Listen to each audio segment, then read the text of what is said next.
Esse projeto tem o incentivo da Fundação de Cultura de Mato Grosso do Sul através da Lei Aldir Blanc, portaria FCMS número 020/2021, de 8 de abril de 2021.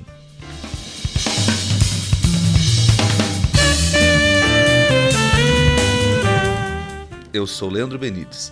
Sejam bem-vindos ao podcast do Processo Criativo à Foto.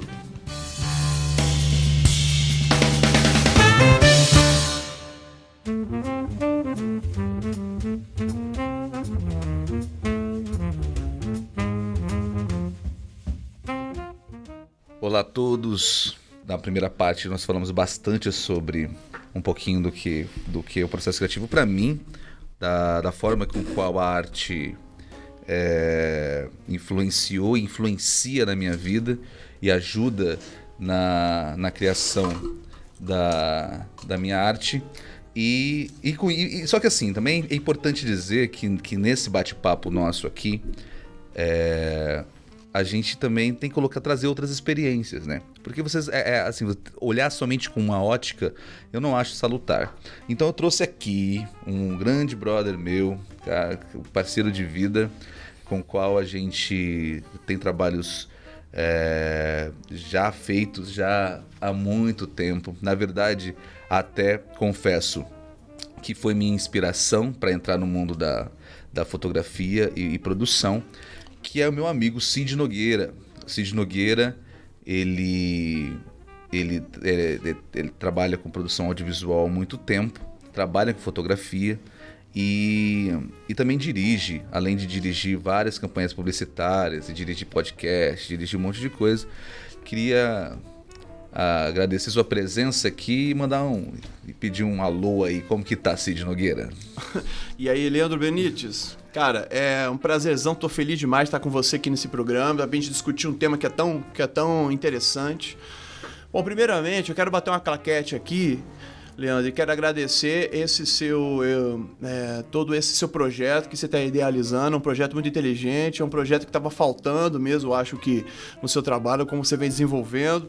O podcast é algo que dá para disseminar e é uma tendência agora, então eu acho que essa efervescência você está aproveitando muito bem, viu? O seu projeto, eu assisti ouvi na verdade o seu último podcast e gostei demais, tá?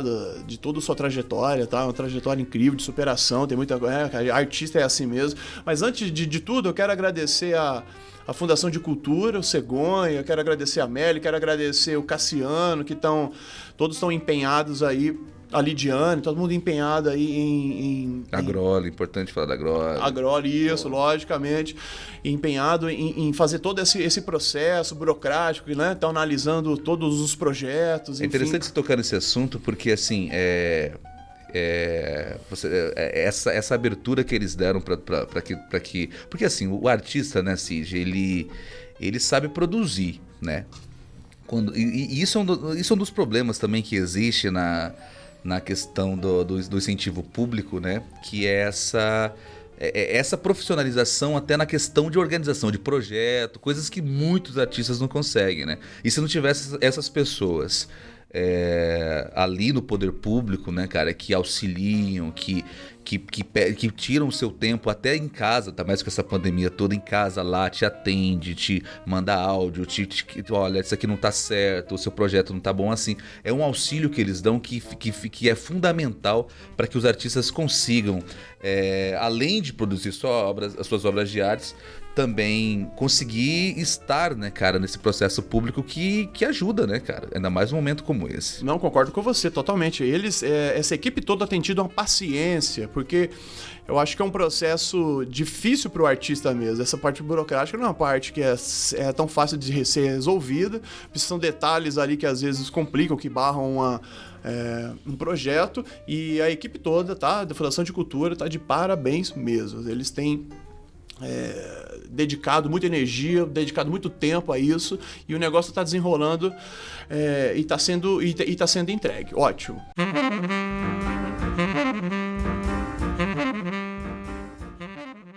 Me fala um pouquinho, Cid, como que é? Você... Gente, acabei de falar que você é meu amigo pra caramba, né? E agora eu vou perguntar pra você, mas é óbvio que que é os ossos do ofício do nosso projeto. Cara, como que você... Porque assim, você foi formado que ano em rádio e TV? Eu formei em 90... em 2009. Em 2009. Em 2009 eu saí formado pela Então, CDB. assim, bom, 2009, que eu lembro... Em 2009, se eu for fazer os cálculos, já que tem 11 anos, bicho. 11 anos de formado. 11 anos de formado para um dia desse, parece que foi a formatura, você tava lá, porque a vibe de você estar na universidade, a gente, quem é aluno, depois eu senti isso depois que eu entrei em sala de aula como professor, né, que é diferente, ó, as perspectivas. Mas eu fico analisando, e que época boa, bicho. Porque eu acho que é a época quando a gente tá na faculdade, que a gente tá na academia, estudando, a gente tem um tempo... A gente tem todo aquele luxo, se dizer assim, de você poder errar, de você poder praticar, de ser um laboratório. Eu acho que essa é a função, né? A função é você poder errar ali. Na verdade, você na verdade, tem que aprender com o erro ali, né? E eu quero dizer de passagem também, que eu quero mandar um abraço pro Zé Gui, que o Zé Gui, que é o nosso operador de áudio, nós estudamos juntos, cara. E a gente estudou junto, um abraço aí, Zé Gui, tem feito aí, ó, toda essa parte técnica aí. Foi uma boa escola. Mas enfim, então eu acho que a universidade ele ensinou muito. A gente, logicamente, a gente sai pro mercado de trabalho, é outra realidade. Não, é isso que eu queria comentar contigo, porque que eu ia perguntar.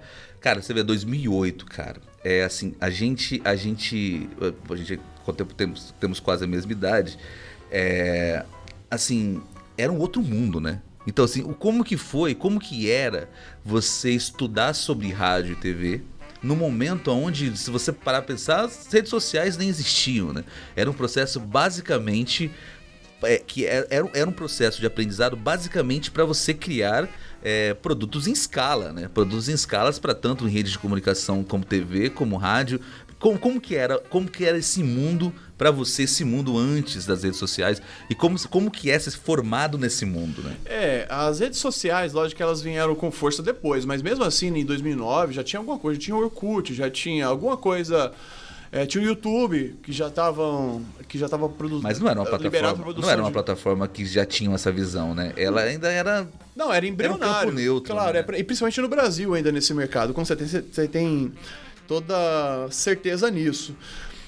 Mas as coisas se transformam, né? A gente pegou, na verdade, se a gente for puxar do mundo analógico para cá, muito se mudou, claro, com a criação do mundo digital, as produções elas se modificaram, e é uma bênção isso, porque o mundo digital ela proporcionou muitas possibilidades enquanto criatividade, enquanto produção, né?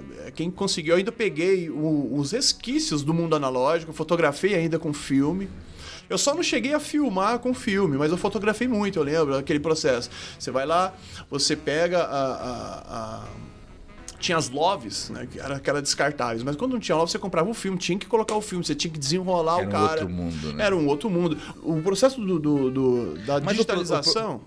Da digitalização, o que acontecia com o analógico? Você pensava mais. Eu acho que o processo da fotografia, era 36 poses, por exemplo, né? Eram 36 poses ali.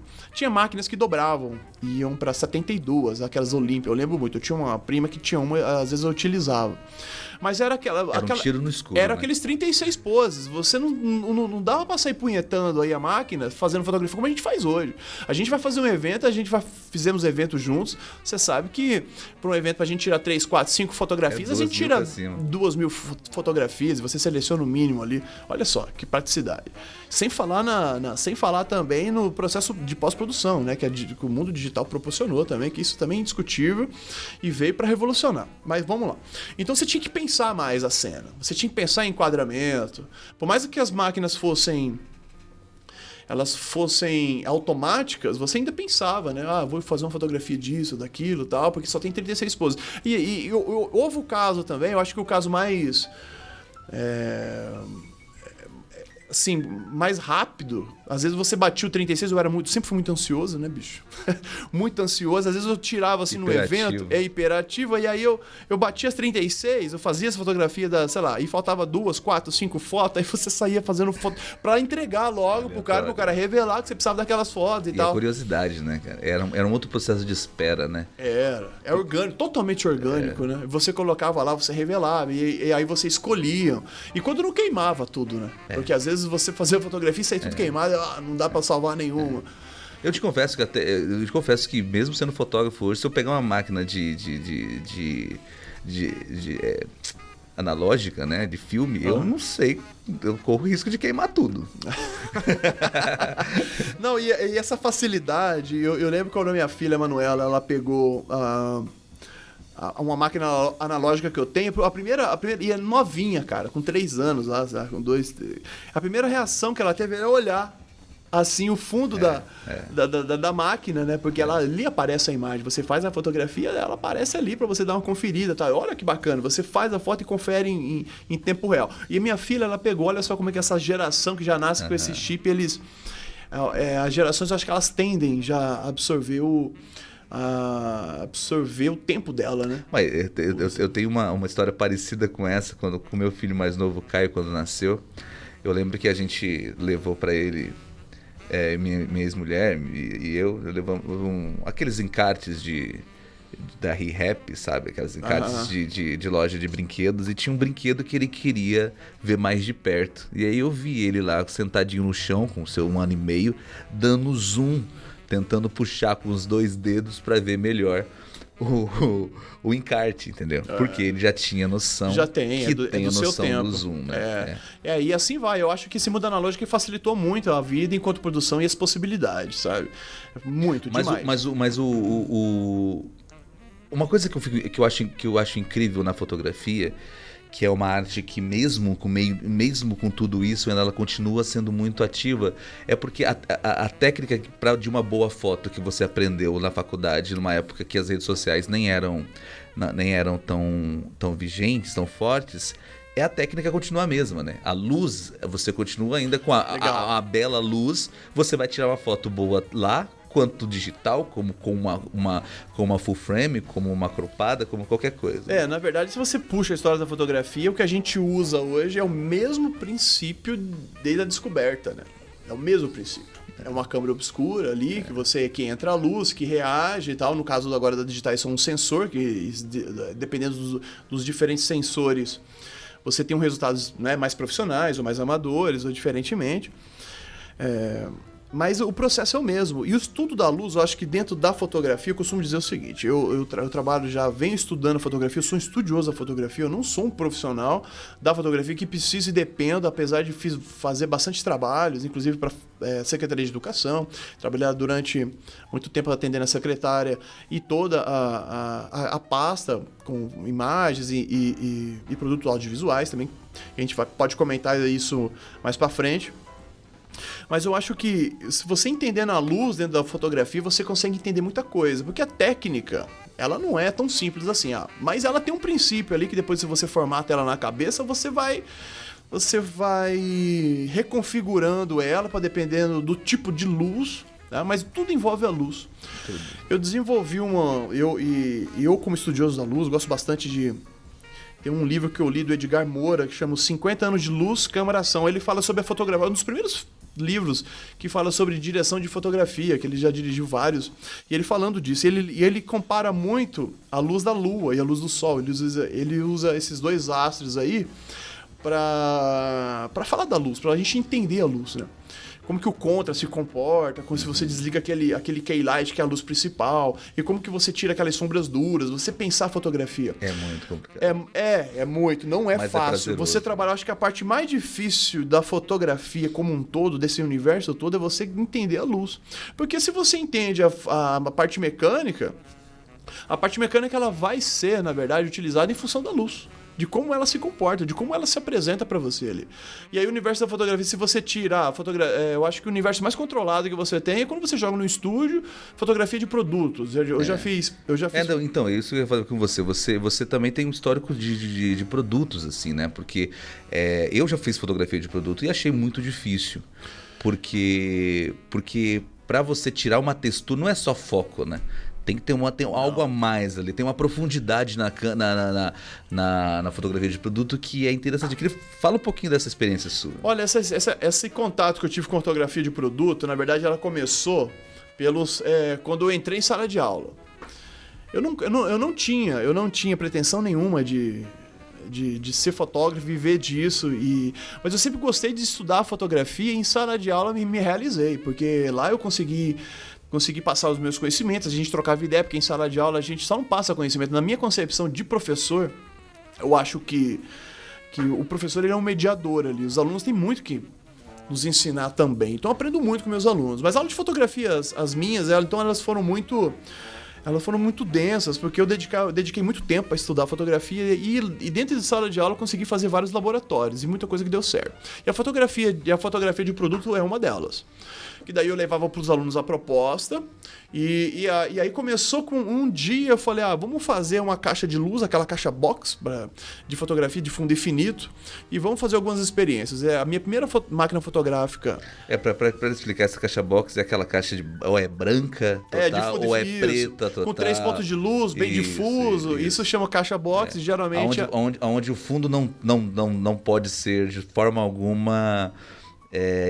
influenciar na sua cena, né? Ela tem que passar. O foco é o produto, você tem razão. Quando você vai fazer fotografia de produtos, assim, para catálogos, eu fiz fotografias que eu usei muita caixa box também para fotografia de cardápios, que é interessante você trabalhar também, e é um desafio, porque a comida... Tem várias maneiras de você produzir. Mas se você trabalha com comida e a comida você não prepara ela vai se deteriorando, o alface vai murchando e o pão também. Então você tem todo um tempo ali de preparo. Existem uns mock-ups que profissionais usam, aí você pode passar mais tempo, você tem tempo para trabalhar com a comida porque ela é resinada, enfim, e ela ganha um brilho. Você produz ela. Totalmente modificada. Ela não é comestível. Não é comestível, total. E aí inclusive, isso é interessante, porque o que difere a fotografia publicitária dos outros tipos de fotografia é o descompromisso com a verdade. O que a gente fotografa no mundo da publicidade, ela não precisa ser condizente com a realidade. Então você quer me dizer que o Big Mac, ele não é daquele jeito? Cara, eu sempre uso o Big Mac, eu sempre uso o McDonald's como meus exemplos em sala de aula. Porque quando você vê aquele Mac, né, aquele produto na fotografia, aquilo enche os olhos. Olha só, aquilo enche os olhos. Aquela fotografia, aquele brilho, aquela luz, ela traz sim, ela mexe os sensores. E é isso a função da fotografia. E aí quando o cara te vende, quero aquele produto ali, quero aquele Big Mac duplo, não sei o que, com bacon. Quando você pega, aí você abre a caixa e você tira do papel e tal, você fala assim, será que o cara errou? Tá de sacanagem. O cara errou.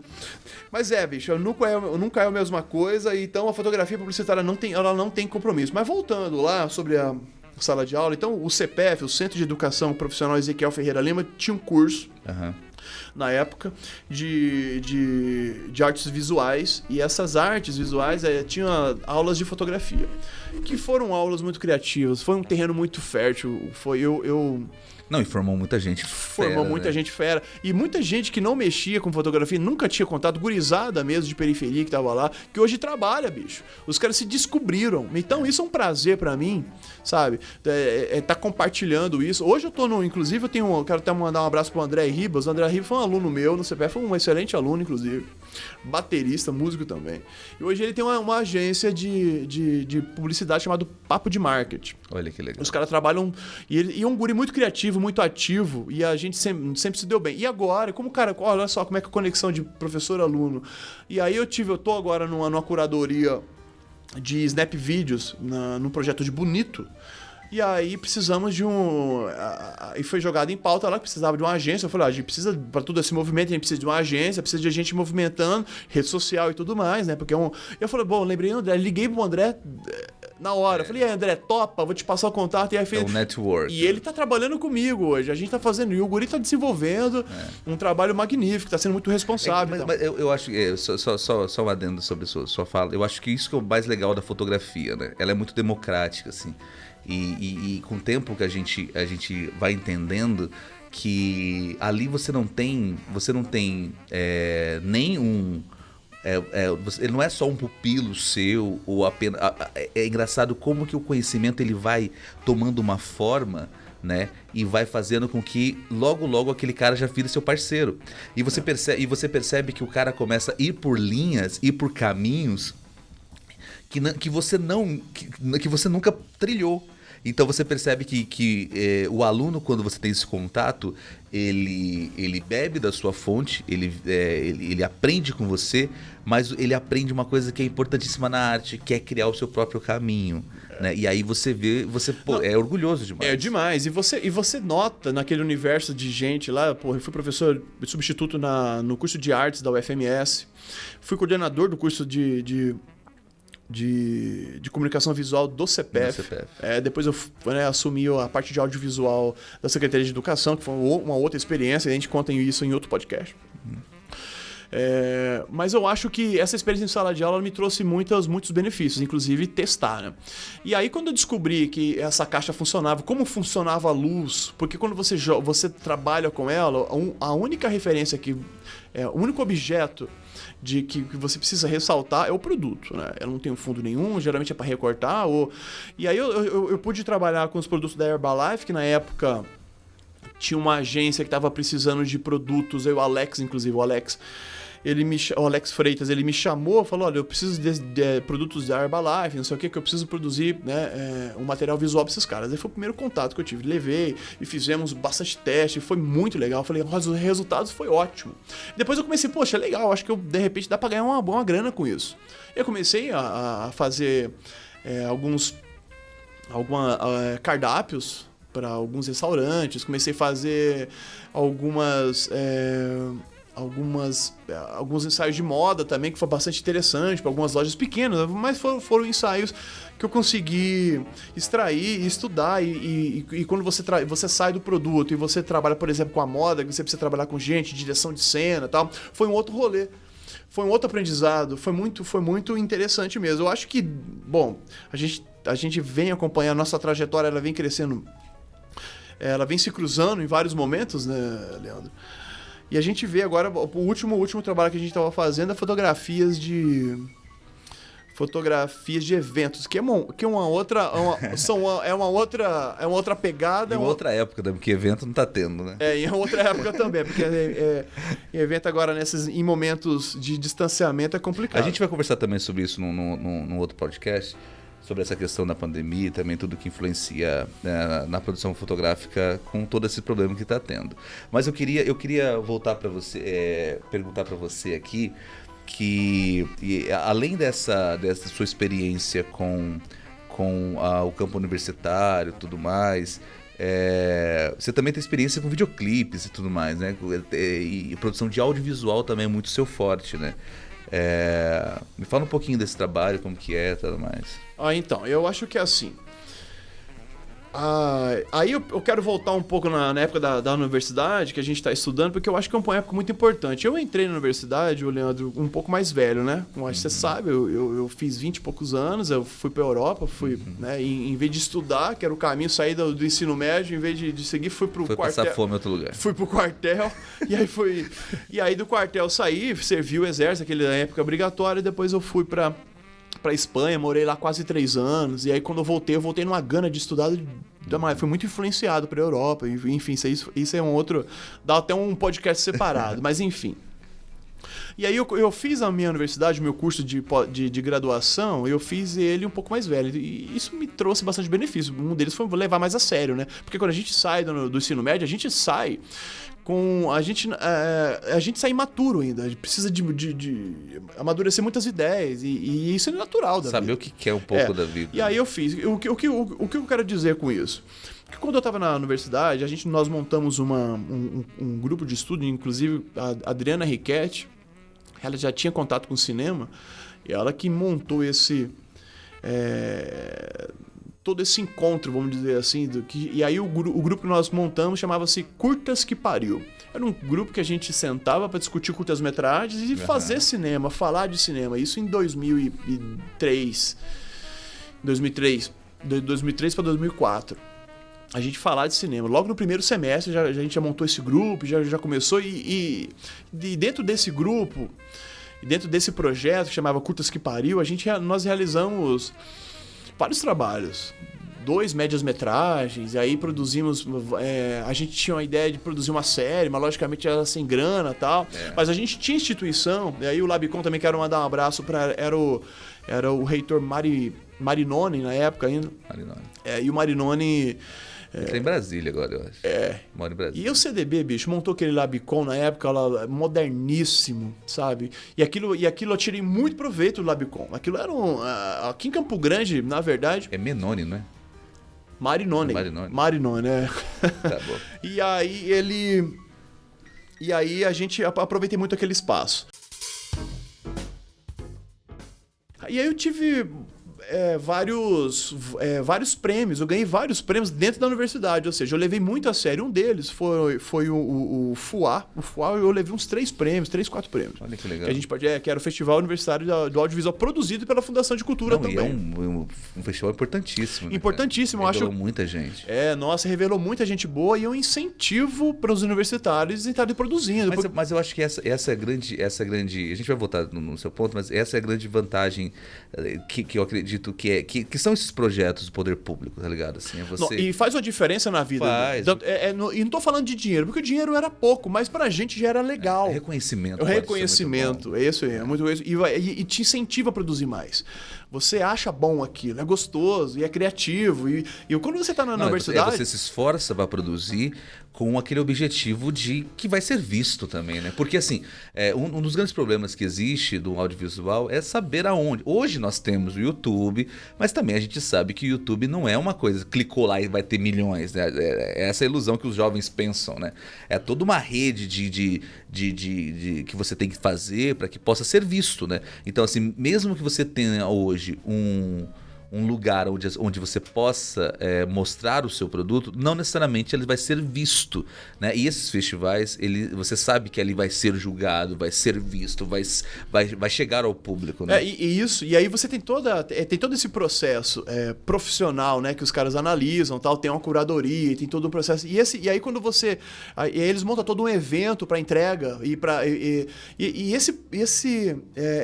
essa atmosfera que cria-se em cima disso porque você tá numa explosão, você tá na universidade, você é moleque, tá na universidade, é estudante, então você tem uma explosão de criatividade. Você tem muita coisa. E eventos desses, assim, servem para você externizar, às vezes, os projetos que você tem e tudo mais. E aí, dentro dessa trajetória aí dos 4 anos, eu fiz uns 3, 4, eu fiz um comercial que era pro CVV, ganhamos o festival, que foi o Centro de Valorização da Vida, que tinha um peixinho caindo. E ele tinha uma fotografia, quase essa fotografia de produto, né? Fotografia de produto. Por mais que eu não tava pensando nisso, sabe? Então, a universidade foi o primeiro contato com fotografia publicitária, com o processo publicitário em si. E o vídeo nós gravamos totalmente lá no Labicon, e aí eu tinha o peixinho, que era um peixe beta, que era da minha filha, inclusive, quando o peixe caiu, história engraçada. Nós ficamos a meia hora, 40 minutos esperando. Vamos explicar um pouquinho aqui pro pessoal que mais ou menos como que era essa ideia, né? Tinha um conceito, que é importante falar desse conceito publicitário, né? Sim, claro. Que era um peixe fora d'água, ou uma pessoa precisando de ar ou precisando de ajuda, né? Me fala um pouquinho do processo para você contar também para mim da técnica que você usou. A mensagem que a gente precisava passar naquele momento era que o CVV, o Centro de Valorização da Vida, estava disponível para te ouvir. Aí você ligava, o número, não sei qual é o número, 91... continua sendo o mesmo mote de propaganda deles. Isso. Estamos aqui por você. E aí o dono, o responsável, inclusive, foi um incentivo do professor Carlão, inclusive, quero mandar um abraço para ele, trabalha na Fundação de Cultura, professor Carlão. Foi incentivo dele, e ele trouxe essa proposta do CVV, que foi muito, muito mesmo, muito, muito interessante, porque ele trouxe um cliente real, com a proposta real dentro de uma academia. Então nós, alunos, tivemos a oportunidade, não estava rolando grana, não estava rolando nada disso, mas a oportunidade de aprender o processo. Processo. Mas aí ele trouxe uma outra coisa. Ele falou, olha, o vídeo que vai ser, que o vencedor que vai ganhar, vai ser veiculado pelo SBT, ia ser veiculado em rede em redes locais. Em redes locais, enfim. Mas ia estar na televisão de alguma forma. E é isso, isso foi suficiente para nos empolgarmos e trabalhar. Essa é a mensagem. Porque continua sendo assim, né, cara? Quem produz quer que o seu produto seja visto. Não tem jeito, né? Mas pode continuar. Mas enfim, então em cima disso, aquela mensagem, eu falei assim, nossa, como que vamos construir isso? Como isso vai ser moldado, né? Aí eu comecei a pensar em casa e tal. Eu sempre gostei de escrever. Essa parte do roteiro eu acho que é muito interessante. Gosto demais de produzir roteiro, gosto de escrever. E bom, enfim. E aí eu fui lá produzir, aí eu coloquei na mente, eu falei assim, gente, como que eu vou conseguir trabalhar isso? Como que eu vou conseguir passar essa mensagem sem ser algo muito óbvio? Aí eu pensei no peixe. Sabe? Pensei no peixe, falei, nossa, um peixe solitário. O beta tem essa. Ela é visual. Cara, o que eu acho, né? Eu sempre passo nessas lojas de pet, aí eu vejo os betas separados, porque eles são carnívoros, não podem viver entre si, são tudo embaçado, né, bicho? Mas aí eu sempre acho um símbolo da solidão. Eu tinha isso. Quando eu bati o olho, eu falei, nossa, tá aí. Um beta, posso passar uma mensagem com ele. É o conceito, né? Eu acho que toda campanha ela tem partido de um conceito estabelecido, né? E aí o conceito que eu queria passar é esse. Eu falei, bom, a gente tem que passar, então era uma solidão, de repente, fazer um texto em cima do beta. Eu trabalhei com o Nico também e o Kleber. Foram 2 caras, e o Kleber hoje ele é locutor lá da Assembleia em Cuiabá. E o Nico é um editor muito... Trabalha, não sei se você tá no canal do Bueno, faz tempo que eu não vejo. E não falo que ele... Mas na pista. Tá na pista. É um editor muito bom. A gente começou a produzir, comecei a pensar nisso. Bom, vamos lá colocar. E o beta tem outra característica também. Porque o beta, se você marca, se você coloca água assim, ele pula, ele suicida, cara. Olha só. Sacou? Então o beta ele me veio nessa ocasião. Tinha tudo a ver. Eu falei, olha, eu vou colocar, vou encher até a pouco. Esse beta em algum momento ele vai pular. Posicionei 2 câmeras assim. Que eram as câmeras grandes aí no estúdio e tal. E a gente ficou muito empolgado que fazia as luzes. E o CDB sempre teve uma estrutura legal, uma estrutura interessante pra gente trabalhar isso, né? É uma instituição que eu tenho muito orgulho de dizer que eu estudei nela, enfim. E aí nós esperamos lá, e esse peixe pulou em cima e aí quando esse peixe pulou, eu contei já a história, caiu, quase morreu, achei que tinha matado o peixe da minha filha, foi um desespero, mas tudo bem. E o segundo momento foi eu jogando na água, porque tinha que jogar. Eram 2 aquários que eu tinha. Né? Na verdade tinha mas tinha que ser 2 ambientes dentro do aquário. Aí quando eu peguei e joguei ele no copinho com todo cuidado, então acho que importante frisar isso. É bom frisar isso, né? Pros protetores aí, pra não dizer, o cara tá maltratando. Não maltrata, com todo carinho, nós pegamos e colocamos... Mesmo o peixe sendo suicida. Mesmo o peixe sendo suicida, aí já é outra discussão que de repente pode ser um outro podcast aí. Inclusive o podcast dá pra perguntar isso pro Clóvis de Barros, né? É verdade. Inédita pamonha, né? Dá um papo bom. Mas enfim, aí eram 2. A gente colocou, depois nós produzimos uma outra luz, que era uma luz diferente. A gente colocou um contraluz bom, bem bonito, cheio de algas, assim, um aquário bonito, né? Isso aí pra redimensão. Porra, não era... Então, acho que é o CVV... Eu não sei, eu não me lembro, tem muito tempo isso, eu não me lembro da... Mas era algo assim, a gente colocou um GC bem impactante, assim, né? Às vezes a vida é difícil.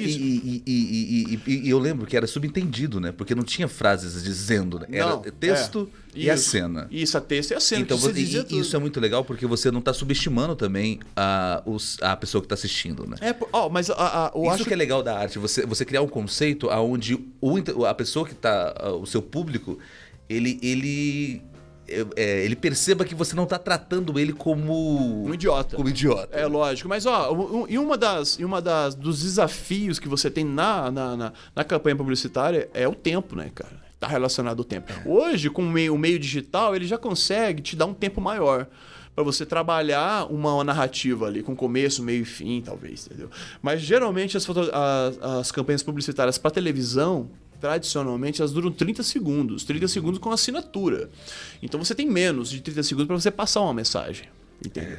É um desafio. E aí, só para terminar essa história do peixe, a gente fez toda uma iluminação bem iluminadinha, jogou o peixe na água, pegamos esse momento dele mergulhando na água limpa, toda coloridinha e tal. Então, ficou subentendido. Que foi muito bem, ganhou o prêmio. Ficou bonita a fotografia. A edição, que foi o Nico que editou, inclusive. E aí ficou passando, mesmo que de madrugada, no SBT, nas redes, né, nas redes abertas. Passou em muitos lugares. Passou em muitos lugares. Eu fiquei muito feliz. Eu chamava minha mãe, Dourado, vai propaganda e tal. Isso enquanto universitário. Então, o que eu quero dizer com isso? Que a universidade... Ela me trouxe bons resultados, mas eu levei isso muito a sério também. Não foi uma coisa que eu desconsiderava. Então, os trabalhos universitários foram muito bons. Outro exemplo que eu tenho foi o Zé Pretinho, cara. O Zé Pretinho, nós fizemos um trabalho com ele. Zé Pretinho, um abraço pro Zé Pretinho. Um abraço pro Zé Pretinho, inclusive. Já parceiraço, trabalhamos já num documentário chamado A Vida é Blues, também que foi pela Fundação de Cultura. Maravilhoso aquele documentário. Que foi interessante, foi um laboratório que nós fizemos. E aí eu levei essa ideia do Zé Pretinho, porque era, né? Mas você tinha feito o clipe dele antes, né? Ou foi feito depois? Isso aí é outra história. E aí eu fiz o clipe dele antes na universidade. Porque o que acontecia? Como era do estudante, todo mundo quebrado, isso é de praxe, né? Todo mundo quebrado, tem para você... Faz parte nem todo mundo... skin. Faz parte da skin. E aí a gente não tinha grana para pagar a nossa formatura. Eu lembro que nós resolvemos nossa formatura assim nos 45 do segundo. Não tinha nada, né? Não tinha nada preparado. Fizemos e acabou saindo, inclusive, depois uma formatura interessante, foi bom pra caramba. Eu passei 2 dias comemorando. Mas enfim. Mas eu acredito também, assim, que essa estada na universidade... Não, deixa eu só completar do Zé Pretinho. Daí do Zé Pretinho eu peguei ele pra... fazer, e aí a gente não tinha grana pra fazer. Aí eu falei, você quer saber? O FUA vai rolar. O FUA na época era R$2.000 o prêmio pro primeiro lugar em cada categoria, né? Eram, sei lá, 4 categorias. E eu falei, você quer saber de uma coisa? Eu vou pegar o Zé Pretinho. Isso há um tempo, era um prêmio bom. Era um prêmio bom, claro. E aí eu peguei o Zé Pretinho e falei, quer saber de uma coisa, turma? Eu vou pegar o Zé Pretinho que eu tinha conhecido em alguma ocasião e vou fazer um videoclipe dele. Porra, eu quero fazer um videoclipe, quero fazer um trabalho com ele. O cara era muito bom, gostava demais dele. É bom, conhecia do Sarau, né, bicho? Quantos sarais, né, inclusive, né? Isso dava uns 5 Abraço ao Zé. Ao Zé Geral, a gente manda um abraço pra ele também, porque ele proporcionou muitas alegrias aí. É verdade. Mas o que eu quero dizer é o seguinte, eu peguei o Zé Pretinho, joguei ele dentro do estúdio, né, e ele tinha... qual que era, pra quem não conhece o Zé Pretinho, ele pegou várias músicas regionais, aquelas músicas caipiras, principalmente, e outras canções também, e transforma em blues, do jeito dele. O Zé Pretinho já foi no Jô Soares. O Jô Soares já reprisou o Zé Pretinho quando precisou, né? Quando precisava reprisar, ele já reprisou. Não, e sempre só os melhores entrevistas eram reprisadas. Era só as melhores, diga-se de passagem. Isso antes do sucesso dele no Raul Gil, né? Isso foi... Não, aí do Raul Gil, daí eu quero dizer, é o desdobramento que foi do Raul Gil do meu vídeo. Olha só. Do vídeo que eu fiz. E depois disso, daí eu falei, bom, vamos fazer. E aí eu joguei ele no estúdio, ele tinha acabado de sofrer um acidente. E esse acidente, ele tava com a perninha mancando e tal. Daí eu deixei ele umas 3 horas lá, porque nós repetimos a música, que era Chico Mineiro. Nós gravamos... Chico Mineiro não, Asa Branca. Chico Mineiro foi outra história. E Asa Branca, ele gravou, ele já tinha gravado. Falei, peguei, levei no estúdio, jogamos, interpretamos, né? Nós tínhamos todo o equipamento lá, 3, 4 câmeras, gravamos câmera na mão, uma iluminação dramática e tal. E eu lembro que acabou a aula à noite, que o nosso curso era noturno. E eu lembro que destacou bastante foi uma luz meio... Foi uma ideia monocromática, né? Era um preto e branco ali, né? Não, brilho. Ficou muito bonito. Então, aí o que aconteceu? As câmeras na mão, eu deixei ela preto e branco. Depois eu fiz uma luz bem dura, aquela luz assim de palco mesmo, assim, uma luz meio penumbra, com uma luz e sombra bem marcadas. E aí eu fiz esse trampo. Quando eu fiz esse trampo, cara, e aí a gente jogou na edição e ficou muito legal, eu falei, eu vou pegar parte da... Se a gente ganhar... Se a gente ganhar, não, eu usei a seguinte posição, eu vou fazer assim, eu vou fazer o videoclipe do Zé Pretinho, a gente vai ganhar uma grana e eu vou dar uma grana e aí a gente vai resolver parte dos nossos problemas da nossa formatura. Não deu outra, bicho. Eu escrevi no FUA, e aí o FUA rolou, tal, todo mundo falando do Zé Pretinho, não sei o que e tudo mais. E aí quando fomos receber o prêmio lá como... E aí foram revelados, com o melhor videoclipe, Zé Pretinho. Falei, lá foi a primeira vez que subi no palco, assim, vibrei, falei, legal. E todo mundo vibra, né? A gente levou a galera e foi legal demais, ganhamos o prêmio, deu o prêmio, eu repassei até para as irmãs Katayama, que elas estavam organizando, eu falei, vou dar uma parte da grana, tá? E aí eu peguei a outra parte, comprei alguns equipamentos que faltavam, investi, era nada, mas para estudante... Mas é muita coisa. Era muita coisa. E aí ganhei, então foi o primeiro videoclipe. Desse videoclipe aí, os caras ficaram sabendo, joguei no YouTube ainda, como o YouTube era bem... O YouTube na época não recebeu... Ele é bem visualizado hoje. Ele é bem... tem mais de 90 mil, enfim. Mas aí quando eu fiz, o YouTube nem subia em HD. Olha. O YouTube não subia em HD, ele tinha lá uma limitação de bits para subir, não subia, então ele subiu até em SD. E aí o que aconteceu? E depois desse vídeo, viralizou, todo mundo falou muito bem, depois passaram esse vídeo nos festivais, a Lidiane colocou nos circuitos, de Festival América do Sul, no Festival de bonito, de inverno. Então foi visto, foi rodado, sabe? Foi bem legal, sabe? Deu uma visibilidade. E aí rolou mesa redonda. Fiz uma mesa redonda por causa desse vídeo. Teve uma reportagem feita pela Varig, eu acho, o Azul, eu não lembro. Porque a produtora viu o vídeo, achou interessante e fez uma matéria do Zé Pretinho, porque entrou em contato. Olha só as coisas abrindo. E fez Como que a arte ela vai dissipando, né, cara? Dissipando. Boas ações elas dissipam. E aí, só pra concluir, ele foi no Raul Gil, porque a produtora do Raul Gil viu o clipe dele, videoclipe no YouTube, entrou em contato, falou: massa demais, a gente quer esse cara aqui no Raul Gil participando, tá. Olha só, então... No seu canal. Foi muito... foi muito satisfatório, eu achei assim, nossa, demais. Eu acredito que essas experiências, Cid, onde a gente... quando você percebe que a arte ela transcende, né? Porque assim, é um processo muito moroso e trabalhoso você fazer uma produção. Só que a vantagem é aquilo, né? Eu não sei. Eu acredito que a arte tem muito isso, assim. Você sofre para colocar aquilo na vida. É como se você estivesse parindo mesmo, né? Você solta aquilo e aquilo depois não é mais seu, pertence a todos, né? Que recebe aquela informação, que vem aquele vídeo, que se emocionam com ela. Então a arte é um negócio realmente surpreendente. Não, né? a arte ela é surpreendente, sem dúvida, lógico. E ela, como diz o meu amigo Marcos Ortiz também, quero mandar um outro abraço aqui, tô mandando abraço pra todo mundo. É isso aí, vai ser no programa da Xuxa aqui. E aí eu tô mandando pro Marcos Ortiz, ele fala, cara, a arte ela dá uma paz lascada no coração. Isso aí, mano. E é verdade, a arte eu acho que ela ajuda a aliviar, mas aí você tirando dentro de um processo, a gente tá criando, né? E aí você cria esse eu costumo dizer para meus alunos o seguinte: você tem uma ideia, você precisa pôr necessariamente essa ideia no papel. Porque se você não põe essa ideia no papel, ela é abstrata. Ela está apenas no campo das ideias. Uhum. E quando você trata isso no campo das ideias, ela é muito volátil, ela pode fugir, você pode esquecer, sei lá. Entendeu? Então é importante demais que você pegue essa ideia e você escreva essa ideia para ela se materializar. Você entende? Eu acho que hoje, com o mundo, com a revolução digital, inclusive esse tema foi um tema de revolução digital, brinde a revolução tecnológica, não sei, algo assim. Foi um tema que nós fizemos em Rio Verde, não sei se você lembra disso. Lembro, uma palestra seu lá. Uma palestra sobre audiovisual e foi ensinar a gurizada, a gente foi trocar. A gente foi falar sobre a gurizada como é que é o processo criativo e tal. Do processo criativo e o processo de produção. O processo de produção, o criativo... Mas um legal, mas não, é bom, eu vou deixar você falar sobre isso, mas é importante voltar para dizer o seguinte, essa experiência toda que você teve na universidade, nos audiovisuais, que a gente tem nas produções, a gente sempre tenta, logicamente, buscar uma forma de passar para as pessoas. Eu acho que esse podcast tem muito a ver com isso também. Tem muito a ver com isso. Passar para uma outra geração essa experiência e fazer com que essa experiência também transforme a vida dessas pessoas. Mas aí que eu quero concluir. Por quê? Quando você pega a sua ideia e você vai materializar, você vai transformar ela plástica, sei lá, você vai fazer um podcast, você vai transformar ela em um produto. E aí que entra o processo de aprendizagem. Porque por mais que você estude na universidade, a gente estudamos muitas questões sobre iluminação, sobre enquadramento, a gente falou sobre cenografia, inclusive, sobre cores, sobre um monte de coisa que envolve o campo do audiovisual, o campo do visual, o campo das campanhas publicitárias, né?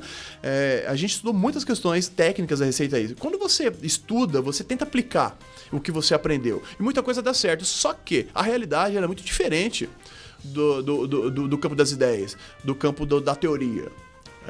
É muito diferente. Você sai com a técnica, mas na hora que você vai aplicar, e aí? Será que funciona? Será que não? Será que não funciona de outro jeito? E aí que mora a grandiosidade de você se permitir, você fala, nossa, do teste, do laboratório, se você puder. Quando eu saí da universidade, eu vou contar uma coisa aqui. Quando eu saí da universidade, eu nunca estagiei. Assim, nunca fiz estágio como meus colegas faziam. Quando eu fui fazer estágio, eu quebrei meu pé, sofri um acidente, aí fiquei uns 6, 7 meses de pé pendurado e aí eu não consegui estagiar. Mas o Curtas que Pariu, que era o curso que nós tivemos, e ali foi uma experiência prática muito grande, né? Nós produzimos vários produtos audiovisuais. Chamado Mãos Amarelas, que a gente aprendeu muito. O que a gente aprende com esses laboratórios? O que não fazer no próximo. Isso é importante. A gente faz, a gente passa pensando. Vou deixar essa dica. A gente quer passar a mensagem. Na verdade, eu acho que o importante é você tirar a lição de tudo, né, cara? Porque você tirar a lição de tudo é o que faz você não cometer os mesmos erros, pegar atalhos, e isso vai te acumulando experiência muito grande para você levar para sua vida profissional. Né? E aí quando eu saí da universidade, fui trabalhar numa emissora de televisão chamada SBA, Sistema Brasileiro do Agronegócio. Seu Cláudio Godoy, também quero mandar um outro abraço para ele. Foi uma empresa que me acolheu, aí eu aprendi demais. Eu tinha acabado de sair da universidade, cheio de ideias, com a teoria na cabeça, tinha muita coisa para produzir. Aí cheguei lá nessa emissora e eles me deram essa oportunidade, bicho. Me deram muito essa oportunidade. Então o Júnior Cruzara era o meu imediato. E aí eu tinha que... Ele me acolheu e foi um cara com muita paciência também e tal, com o Júnior Cruzara, que me ensinou muita coisa também do ramo da televisão. Tanto a parte técnica como a parte conceitual, né? Como você vai criando, na parte estrutural de geração de conteúdo, de como você gerencia o conteúdo de uma televisão. Então eu tive muito acesso a isso e foi... Nossa, eu trabalhei exatamente 3 anos ali.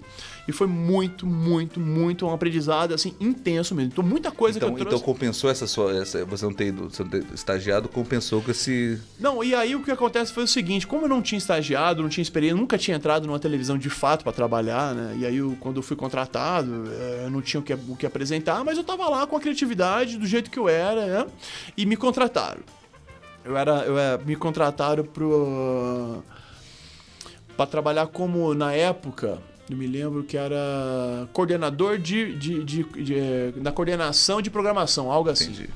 Aí, passava por você toda essa grade. Toda a grade. E o que o coordenador de programação faz? Ele cuida da saúde da programação, né? Para tudo corra bem, que todos os vídeos dos parceiros sejam exibidos, que aquele vídeo que tem que ser exibido, se ele tá pronto, se ele tá com as assinaturas, os carimbos. Então tem toda essa lógica, e se tem áudio ou não. E aí, bom, enfim. Eu fui trabalhar, daí eu tive que aplicar muito daquilo que eu aprendi, logicamente eu tentava aplicar, e muita coisa aprendi na marra, aprendi na unha, como se diz na linguagem popular. Gíria.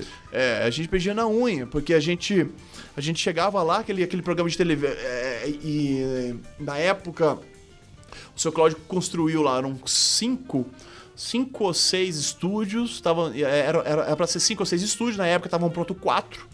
Depois ficaram prontos posteriormente. São estúdios maravilhosos, são estúdios projetados para isso. Então, nós temos aqui uma emissora de televisão muito bem estruturada. Eu acho que é uma das TVs fechadas na parabólica, uma das maiores da América Latina, inclusive. Acredito que sim, ela é muito grande. Então, ele tem. Enfim, aí eu comecei a trabalhar com produções, depois eu fui diretor saí da programação e fui dirigir um programa do agronegócio ao vivo também. E isso é um grande salto, né? Você assumir direção. Porque é o seguinte, Cid, porque é o seguinte, a gente percebe que no audiovisual tudo é muito separado em departamentos, né? Você tem um diretor de arte, você tem ali tudo sistematizado.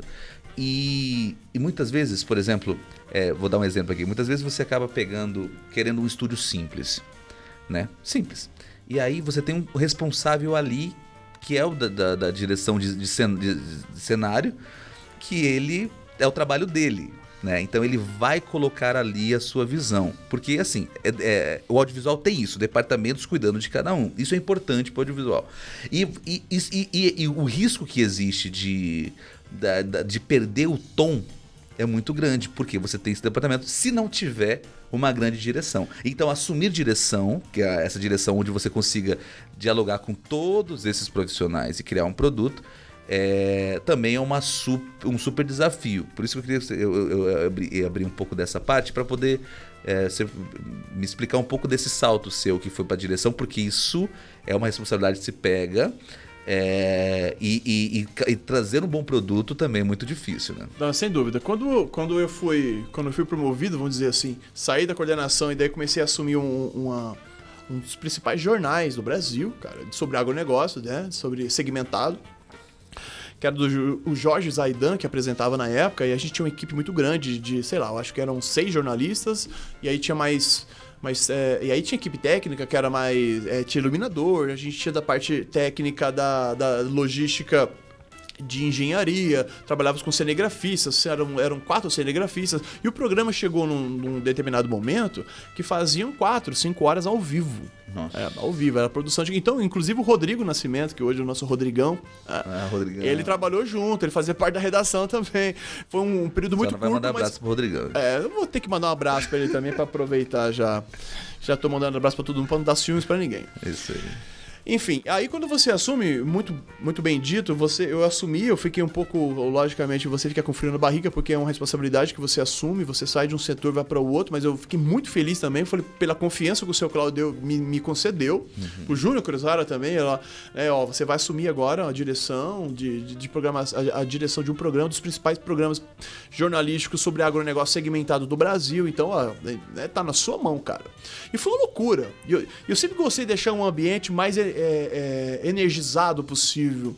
Eu nunca gostei de trabalhar, Leandro, você conhece muito bem, em um ambiente pacato, onde o negócio flui, flui assim num ritmo. Não, o negócio é rock and roll, irmão. Eu já chegava e já colocava um rock and roll, e já colocava, já deixava todo mundo assim, ó, eu quero um checklist isso era todo dia, cara, eu quero um checklist do estúdio. Cada departamento, né? Eu quero lá, ó, você da iluminação, vê se as luzes estão todas, se teve alguma que queimou, ou algum não tá acendendo, porque as máquinas funcionam assim. Elas, de vez em quando, elas resolvem por alguma razão, não funcionar. E aí, eu sempre tentei antecipar isso.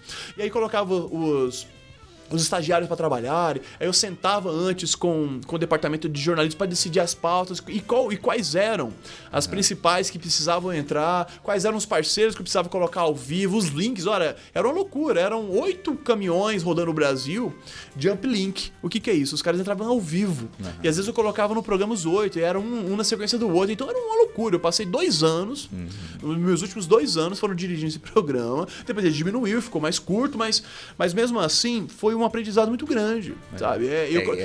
Você chegou com ele com uma grade gigante, então você já teve que aprender na marra. Aprendi, né? Isso. E aí eu sempre usava muito o relógio, então o cronômetro pra mim, como na televisão é tudo muito cronometrado, né? Muito em cima. Às vezes na TV fechada, ela nem é tão assim como na TV aberta, mas mesmo assim o tempo ele é crucial, sabe? Ele é vendido um determinado tempo, 30 segundos de 1 minuto não pode passar, porque isso rola, né, mais dinheiro. Isso é dinheiro, né? Isso, tudo é dinheiro, tudo é comercial.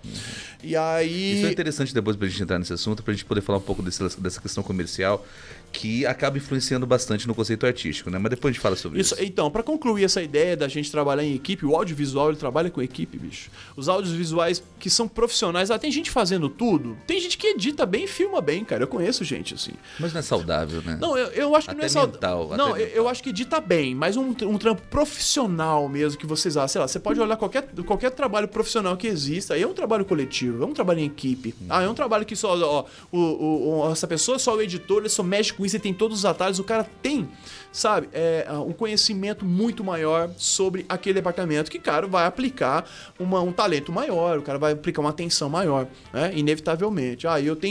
E aí eu colocava os jornalistas para pensar. E também é um espaço para que cada artista também desenvolva seu trabalho, né? Você precisa que o cenógrafo pense em cenografia. É preciso que o diretor de fotografia pense em composição. É lógico. Às vezes você não precisa nem concordar. Eu, como direção, por exemplo, como diretor, às vezes os caras traziam pra mim as ideias e eu não concordava. Mas aí eu falava, bicho, repensa, faz de outra forma. Aí eu não precisava parar pra eu pensar. Às vezes rolava esse intercâmbio, sabe? Quando surgiu uma ideia, falava, faz assim que vai dar certo, tal, né? Porque, afinal de contas, quando você dirige um programa e você tem esse produto, você tem uma pessoa por trás que tá bancando, tá produzindo, e ele quer esse produto do jeito que ele pensou. Você tem que traduzir isso, que isso aí é um desafio também. É muito grande. É muito desafio. Como é que você vai tirar da cabeça da pessoa aquilo que ele quer? Então, no começo foi muito difícil, que o seu Cláudio tinha muitas... Mas eu acho que é aí que vem a questão do conceito, tá? Abrindo só um parênteses. Que você tem que talvez... eu acho que o que se pega... É boa uma dica pra quem tá ouvindo, que é muito difícil você interpretar a cabeça do seu cliente, né? Aquilo que ele quer. Até porque quem pensa produto é você, é o artista. Você está apenas interpretando aquilo que ele quer. E aí que vem a questão interessante do nosso tema, que é o conceito. Você tem que pegar e combinar ou encaixar o conceito do seu cliente, entendeu? E criar um conceito com o qual ele entenda. E aí, quando chega o produto, quando tem o conceito neste produto, mesmo que o produto não seja aquilo que ele pensou, pelo menos o conceito está coeso. Então você tem como barganhar também com essa ideia. Não tem. E aí a chance de você fazer um produto também, às vezes, dentro do conceito, você reunir uma equipe e sair um produto com mais qualidade, ela é muito maior, né? Você envolve mais mentes, você tem mais cabeças, consequentemente mais discussões. Então você sempre aprende, tá? Sempre aprende. Essa departamentalização do audiovisual, ela é muito importante. Eu sempre gostei de trabalhar. Quando eu descobri isso, quando eu fui para a Secretaria de Educação, por exemplo, e nós tínhamos uma equipe também de jornalistas. Eu lá conheci o Cezinha, que ali era diretor de arte, professor também na Uniderp hoje. E tinha o José Guilherme, também trabalhava comigo e ele era editor. Trabalhava na edição. Então a gente começava a pensar, quando precisava pensar alguma campanha, ou era para a secretária, ou era para a própria... uma ação da secretária, né, para educação sul-mato-grossense, ou era só para interno, a gente precisava pensar essa campanha. Isso é bom falar que a gente tava... Isso são produtos que você fez no poder público, né? Fora da sua agência, que depois nós vamos comentar. Legal. Depois eu quero falar sobre isso, que foi uma passagem muito importante também, tanto para mim, na minha vida profissional, como para a vida da secretaria também. Porque não havia. Nós inauguramos um setor voltado para isso.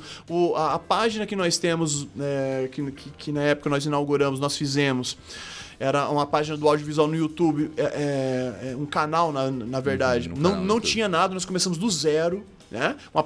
Eu me questionava assim, quando eu fui levar para a professora Maria Cecília, eu falava assim, professora, como que uma instituição desse tamanho, com essa, não tem um departamento de audiovisual, que é a linguagem atual, é como você se comunica, né?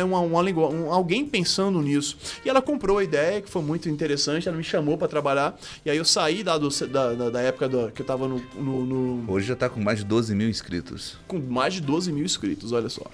Nós pegamos uma página, sei lá, que tinha 100 e poucos inscritos, porque era uma paginazinha que não movimentava, enfim. Ele falou, quer saber, vamos fazer. E dentro disso saiu uns desdobramentos também, que eu me orgulho bastante. Um deles foi a TV CPF, que também lá tem, sei lá, uns 40, 50 vídeos que eu produzi em um período de 2 ou 3 anos.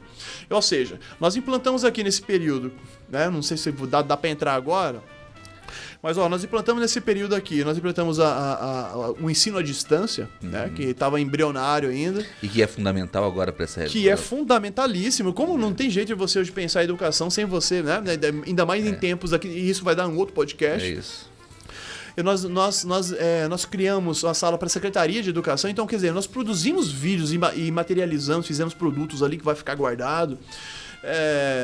Da secretaria, que são vídeos importantíssimos, vai ficar para a história. Foram filmes institucionais falando da escola da autoria, por exemplo, daquela escola do tempo integral, de ações importantes, e que às vezes a comunidade não fica sabendo, porque nem tudo o governo do estado ele contrata a agência, e aí a agência vai nas pastas e faz a propaganda quando precisa, quando é solicitado pela administração, né, pelo governador.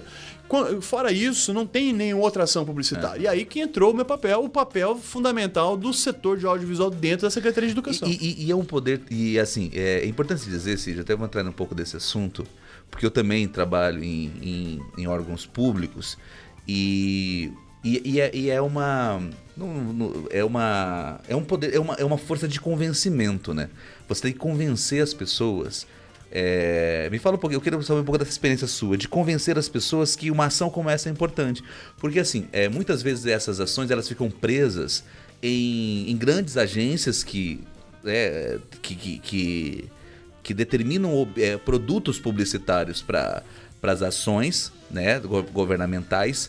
Só que essas agências, elas acabam não produzindo, até entendo por quê, não produz aquele dia a dia, né? Ou uma ação um pouco mais específica, um projeto ali mais específico, ou uma visão com mais cuidado. Acaba eles tendo um papel de publicidade mesmo, de mostrar a importância dessa ação, só que ver aquela professora, como eu disse no primeiro podcast, da minha experiência, né? Que quando você dá protagonismo para os agentes que desenvolvem os projetos, eles se sentem mais valorizados e trabalham melhor. E quem se beneficia são os alunos, ou são as pessoas que recebem essas ações. Então, assim, parte também da nossa função como produtor esse convencimento, de convencer o poder público da importância de mídias de qualidade, porém mídias que mostram realmente as ações, né? Então é importante mesmo esse poder de convencimento, assim, para mostrar para o poder público que mostrar todas as ações é importante? Sem dúvida, Leandro. Eu acho que, como é que eu convenci a secretária, a professora Maria Cecília, que isso era importante?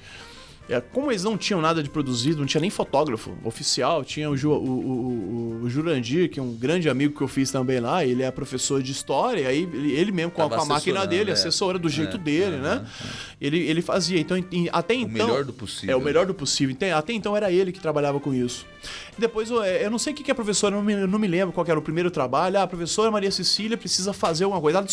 Alguém descobriu na secretaria que eu fazia um trabalho de audiovisual no CPF.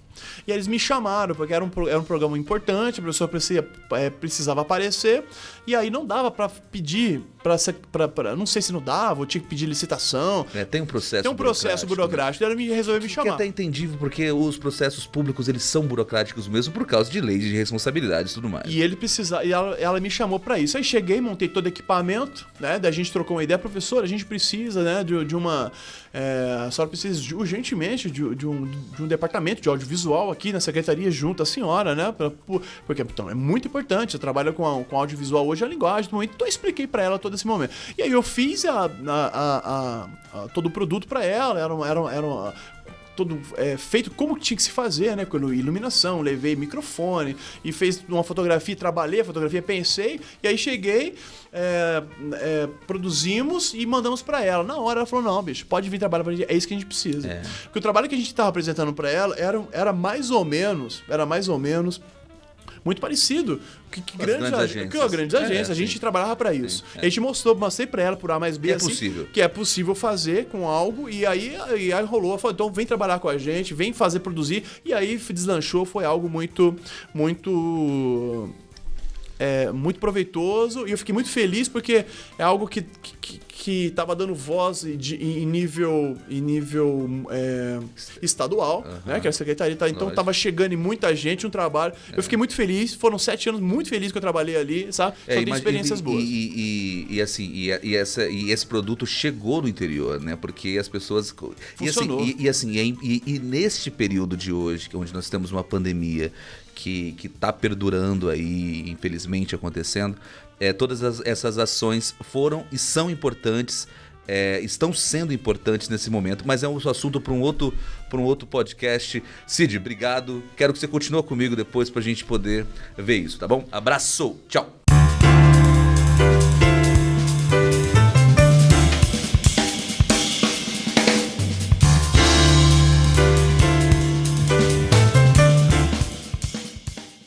Esse projeto tem o incentivo da Fundação de Cultura de Mato Grosso do Sul através da Lei Aldir Blanc, portaria FCMS número 020/2021, de 8 de abril de 2021.